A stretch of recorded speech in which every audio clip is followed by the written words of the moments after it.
And our other top story this evening, more than 13,000 fentanyl pills were seized following a lengthy investigation into narcotics trafficking within Hampden County. 22 News reporter Kaylee Collins joins us live to explain how this recent bust is helping to keep our community safe. Hampden County District Attorney Anthony Gallooni held a news conference this morning to explain the collaborative investigation, which led to the arrest of 51-year-old Alonzo Williams.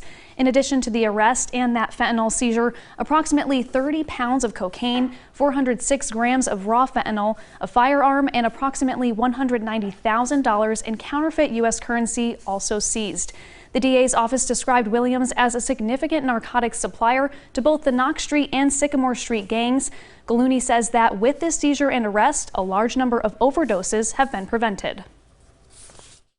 This represents a continuation of our efforts in arresting, disrupting, and dismantling these highly dangerous and lethal drug trafficking operations who drive fear, violence, and addiction in our communities. The DA office's Safe Unit and Narcotics Task Force, along with partner agencies, were able to make the arrest after being granted court permission to search Williams' home at 81 Bessemer Street. The total street level value of this seizure exceeds $2 million.